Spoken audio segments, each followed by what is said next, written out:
క్రీస్తునందు ప్రియమైన సహోదరి సహోదరులకు యేసుక్రీస్తు నామములో శుభములు. దేవుని యొక్క మహిమ మీ మీద ప్రకాశించునుగాక.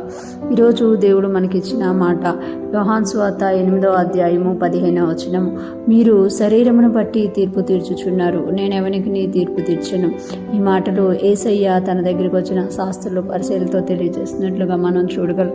యేసయ్య ఏ పని చేసినా కూడా తను ఈ లోకంలో ఉన్నప్పుడు శాస్త్రులు పరిసయ్యులు ఆ పనిని విమర్శించిన వారిగా ఉన్నట్టుగా మనం ఇక్కడ చూడగలమాట. యేసయ్య స్వస్థపరిచిన విమర్శించేవారు, యేసయ్య వాక్యం చెప్పిన విమర్శించేవారు, యేసయ్య ఏది చేసినా కూడా ఆయన భోజనం చేసినా విమర్శించినట్లుగా మనం చూడగలమాట.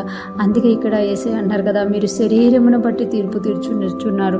అంటే మీరు శరీరాన్ని బట్టి తీర్పు తీరుస్తున్నారు. ఒకవేళ మీరు ఆత్మలో వివేచించగలిగితే ఎదుటి వ్యక్తిని మీరు తీర్పు తీర్చరు అని అంటున్నారు. అంటే ఎవరైతే ఎదుటి వ్యక్తికి తీర్పు తీరుస్తున్నారో వాళ్ళు శరీరానుసారంగా ఉన్నారు అని యేసయ్య ఇక్కడ తెలియజేస్తున్నామట.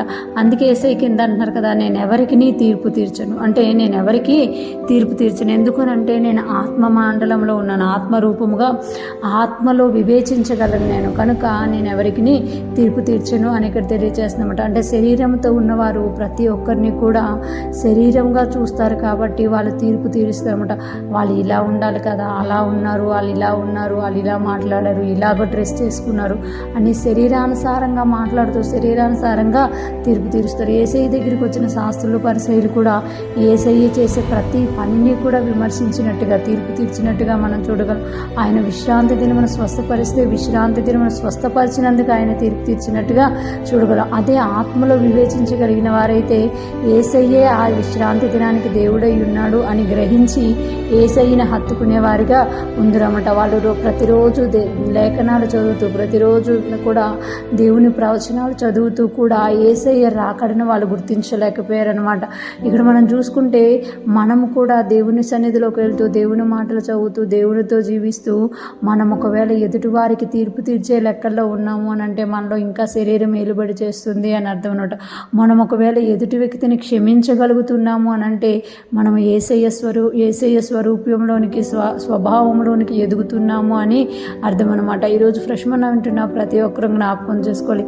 యేసయ్య చెప్పినట్టుగా శరీరానుసారంగా మీరు ఉన్నారు కనుక మీరు శరీరానుసారులు కనుక తీర్పు తీరుస్తున్నారు. మీరు శరీరమును బట్టి తీర్పు తీర్చుచున్నారు, నేను ఎవరికి తీర్పు తీర్చను. అంటే శరీరమును బట్టి శరీరములో ఉన్నారు కనుక మీరు తీర్పు తీరుస్తున్నారు. అదే నేను ఆత్మలో వివేచించగలుగుతున్నాను కాబట్టి నేను ఎవరికి తీర్పు తీర్చలేకపోతున్నాను. ఈరోజు ఫ్రెష్మన్ ఉంటున్న మనము కూడా శరీరానుసారంగా ఉన్నామా అయితే ఇతరులకు తీర్పు తీర్చే కోణంలో చూస్తాము.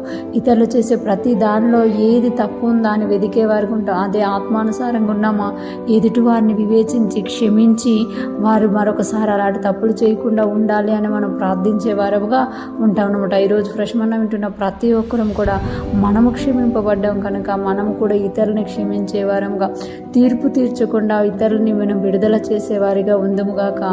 దేవుని స్వారూప్యంలో ఎదుగుతూ ముందుకు సాగిపోదుముగాక. ఆమేన్.